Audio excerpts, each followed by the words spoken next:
Students, तो कैसे हैं आप सभी। आज हम आपके लिए भूगोल का very most important model paper लेकर के आए हैं जो कक्षा 12 वालों के लिए है। और यह 2026 में जितने भी स्टूडेंट्स हमारे क्या है पेपर देने वाले हैं उन सभी के लिए वेरी मोस्ट इम्पॉर्टेंट होने वाला है, जिसमें आपको समय 3 घंटे 15 मिनट मिलेंगे। और यहाँ पर नोट करके लिखा हुआ है, आप नोट पढ़ सकते हैं कि प्रारंभ के 15 मिनट परीक्षार्थियों को प्रश्न पत्र पढ़ने हेतु निर्धारित होता है। ठीक है स्टूडेंट, आप यहाँ पर निर्देश देख सकते हैं। आपका निर्देश क्या दिया हुआ है कि सभी प्रश्न अनिवार्य हैं।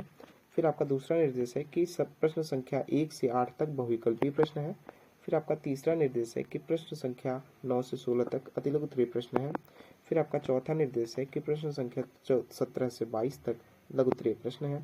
फिर आपका पांचवा निर्देश है कि प्रश्न संख्या 23 से 24 तक दीर्घ उत्तरीय प्रश्न है। फिर आपका छठा निर्देश है कि प्रश्न संख्या 25 से 26 तक मानचित्र से संबंधित प्रश्न है।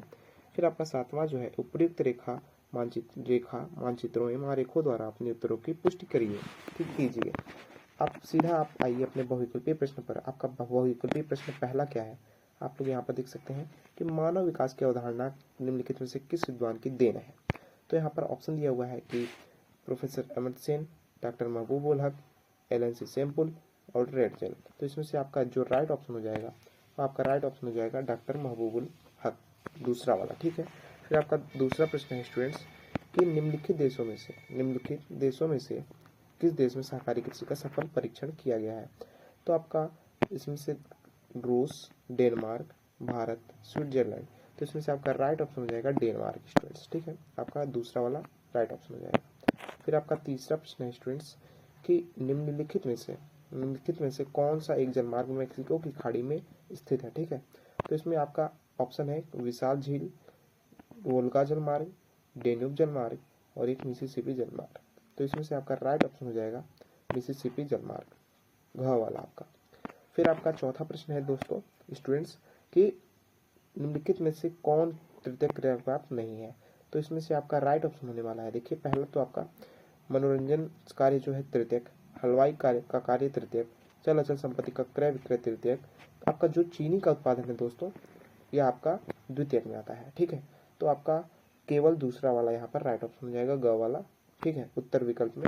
फिर आपका पांचवा प्रश्न है स्टूडेंट्स की विस्तृत वाणिज्य अनाज कृषि में क्या होता है। ठीक है, प्रति व्यक्ति आय कम होता है कि प्रति व्यक्ति उत्पादन अधिक होता है, खेतों का आकार छोटा होता है या कृषि भूमि कम और जनसंख्या अधिक होती है। तो इसमें से आपका जो राइट ऑप्शन हो जाएगा वह हो जाएगा प्रति व्यक्ति उत्पादन अधिक होता है इसमें।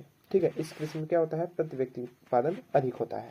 फिर आपका छठवां प्रश्न है कि भारत के पूर्वी तट पर कौन सा बंदरगाह नहीं है। ठीक है, तो कौन सा बंदरगाह नहीं है आपसे यह प्रश्न किया है। तो इसमें से आपका जो है जो मुंबई है और या आपका मुंबई और मार्मागोआ, यह तो आपके पश्चिमी तट के बंदरगाह हो गए। और आपका पूर्वी तट पर ये चेन्नई और तुतीकोरन स्थित है। ठीक है, तो इसमें से आपका राइट ऑप्शन जो हो जाएगा वो हो जाएगा क वाला, पहला और दूसरा, क्योंकि यह आपके पश्चिमी तट पर स्थित बंदरगाह है। ठीक है, उसके बाद आप देख सकते हैं कि सातवां प्रश्न है कि निम्नलिखित में से किस स्थान पर पहला परमाणु ऊर्जा स्टेशन स्थापित किया गया था। तो आपको यह पता होगा कि महाराष्ट्र के तारापुर में पहला जो है परमाणु ऊर्जा स्टेशन स्थापित किया गया था। फिर आपका आठवां प्रश्न है कि नीचे कथन और कारण दिए गए हैं, सही विकल्प चुनकर लिखिए। फिर आपका कथन क्या है, आप देख सकते हैं कथन कि धान, गेहूं, आम और दलहन की फसलों की जलोढ़ मिट्टी उपयोगी है।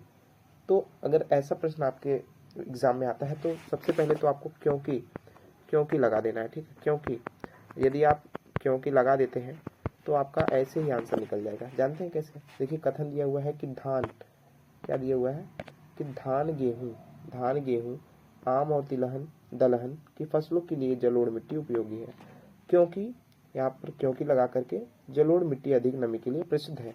तो आप सभी जानते हैं, तो यहाँ पर आपका क्या हो जाएगा, राइट ऑप्शन ग वाला हो जाएगा। ठीक है, ग वाला आपका हो जाएगा।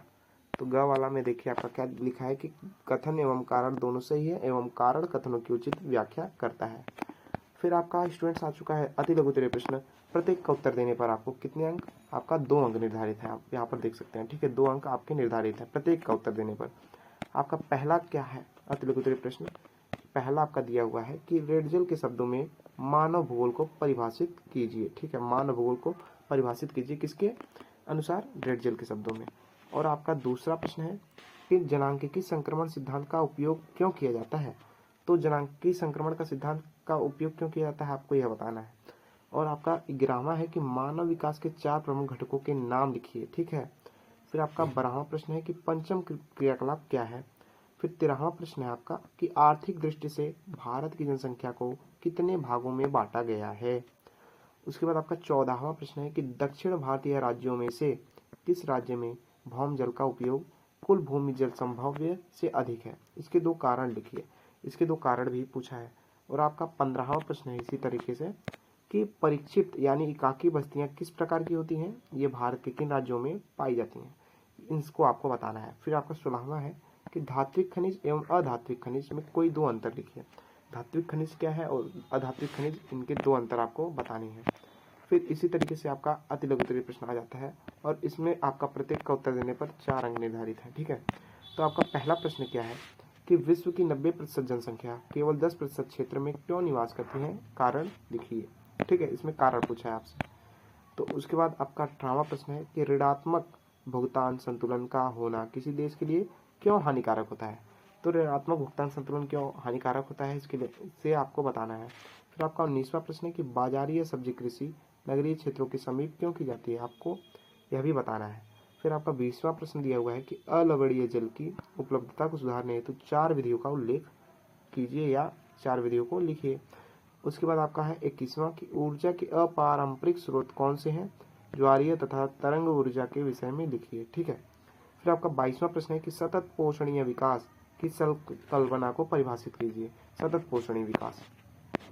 फिर इसी तरीके से आपका दीर्घोत्तरीय प्रश्न आ चुका है और दीर्घोत्तरीय प्रश्न में आप सभी देख सकते हैं कि आपको 3+3 यानी 6 यानी 6 अंक आपको निर्धारित है। प्रत्येक का उत्तर देने पर आपको 6 अंक मिलेंगे। ठीक है, तो आपका पहला प्रश्न क्या है कि व्यापार, देखिए आपका पहला जो 23वां वाला है कि व्यापार के लिए पत्तन किस प्रकार सहायक होते हैं, पत्तनों का वर्गीकरण उनके अवस्थित के आधार पर कीजिए।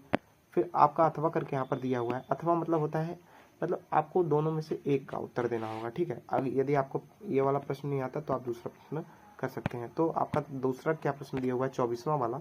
24वां आपका दिया हुआ है कि भारत में भू संसाधनों की पर्यावरणीय समस्याएं कौन सी हैं या इनके निदान के उपाय लिखिए। फिर यहाँ पर आपका जो 24वां दे दिया है, सॉरी स्टूडेंट्स, यहाँ पर हमने कुछ गलती कर दी क्योंकि यहाँ अथवा करके जब आपका दूसरा प्रश्न दिया हुआ था मानव के प्रकृतिकरण की संकल्पना को स्पष्ट कीजिए। ठीक है, और आपका ये जो 24वां है, 24वां में आपका दूसरा अथवा करके यहाँ पर दिया हुआ है प्रश्न। आपका दूसरा जो प्रश्न दिया हुआ है कि मानव के किन महत्वपूर्ण वस्तुओं के मानव के किन महत्वपूर्ण वस्तु का आयात किया जाता है, भारत के अंतर्राष्ट्रीय व्यापार की बदलती प्रकृति का वर्णन कीजिए। मानव के किन महत्वपूर्ण वस्तुओं का आयात किया जाता है। ठीक है, तो इस तरीके से आपका मानचित्र का प्रश्न आ चुका है। यहाँ पर आप सभी देख सकते हैं आपकी स्क्रीन पर कि दिए गए भारत के रेखा मानचित्र के निम्नलिखित को उपयुक्त चिन्हों द्वारा दर्शाइए और उनके नाम भी लिखिए। ठीक है, तो यहाँ पर आपका क्या दिया हुआ है, आप देख सकते हैं भारत का सबसे अधिक जनसंख्या वाला राज्य, तो उत्तर प्रदेश आपका भारत का सबसे जो अधिक जनसंख्या वाला राज्य है। ठीक है, इसके बाद आपका दूसरा प्रश्न है कि पूर्व से पश्चिम प्रवाहित होने वाली एक नदी बताइए। तो पूर्व से पश्चिम जो प्रवाहित आपकी होने वाली नदी है वह आपका नर्मदा हो गई, तापी हो गई, ठीक है, साबरमती हो गई। तो इस ट्रिक से भी आप लिख सकते हैं। फिर आपका तीसरा है कि मध्य प्रदेश का एक प्रमुख तांबा क्षेत्र बताइए। तो सिंगरौली जो है आपका प्रमुख तांबा क्षेत्र है। ठीक है, सिंगरौली। फिर आपका गुजरात का सबसे बड़ा महानगर पूछा है, तो आप यहाँ पर लिख दीजिएगा अहमदाबाद। अहमदाबाद जो है आपका गुजरात का सबसे बड़ा क्या है, महानगर है। फिर आपका उत्तर प्रदेश का प्रमुख परमाणु शक्ति केंद्र पूछा है, तो यहाँ पर आप सभी जानते हैं कि नरोरा जो है आपका उत्तर प्रदेश का क्या है, नरोरा। यह बुलंदशहर में आपका स्थित है और यह उत्तर प्रदेश का प्रमुख परमाणु शक्ति केंद्र है। फिर स्टूडेंट्स आपका आ चुका है 26वां, यह मानचित्र से संबंधित, संसार के मानचित्र से संबंधित क्या है, प्रश्न है। इसमें आप सभी देख सकते हैं कि आपका क्या है कि आपका पहला प्रश्न दिया हुआ है कि एशिया का सबसे कम जनसंख्या वाला देश। तो एशिया का सबसे अधिक जनसंख्या वाला देश वर्तमान में देखा जाए तो भारत आ चुका है, बट जो है आपका स्टूडेंट्स यहाँ पर अभी जनगणना नहीं हुई है, इसलिए जो है चीन इस मापदंड में आगे है, ठीक है, चीन आपका, और सबसे कम आपका यहाँ पर पूछा है, तो आपका सबसे कम जो हो जाएगा यहाँ पर आपका मालदीव हो जाएगा, ठीक है, आपका मालदीव हो जाएगा स्टूडेंट्स, मालदीव आपका हो जाएगा। फिर आपका दूसरा प्रश्न है कि उत्तरी अमेरिका का सबसे बड़ा देश क्षेत्रफल की दृष्टि से, तो उत्तरी अमेरिका का सबसे बड़ा जो देश है आपका वो आपका हो जाएगा कनाडा। क्या हो जाएगा स्टूडेंट्स? कनाडा आपका जो उत्तरी अमेरिका का सबसे बड़ा देश है। फिर आपका तीसरा प्रश्न है कि जापान का सबसे बड़ा नगर, जापान का सबसे बड़ा जो नगर है आपका वह आपका टोक्यो है, ठीक है, टोक्यो आपका जापान का सबसे बड़ा नगर है और यही जापान की राजधानी भी है, यह भी आपको याद होना चाहिए। फिर आपका चौथा प्रश्न है कि अटलांटिक महासागर को प्रशांत महासागर से जोड़ने वाली एक नदी का नाम बताइए। यह नदी आपका नहीं होगा स्टूडेंट्स यहाँ पर, ठीक है, यहाँ पर आपका नहर होगा, यह मिस प्रिंटिंग हुई है, यहाँ पर आपका नहर हो जाएगा, यह नदी आपका यहाँ पर नहीं होगा, ये देख सकते हैं, ठीक है, यहाँ पर आपका नहर होगा। तो यहाँ पर आप जानते हैं कि पनामा नहर जो है यह बहुत ही इंपॉर्टेंट नहर है, आप इसे याद कर लीजिएगा, स्वेज नहर और पनामा नहर, ठीक है, इसको आप जरूर याद करिएगा, यह परीक्षा की दृष्टि से वेरी मोस्ट इंपॉर्टेंट है। और आपका देखिए फिर पांचवा प्रश्न क्या है कि राइन नदी जलमार्ग नौकायान योग्य प्रवाह मार्ग किन्हीं दो देशों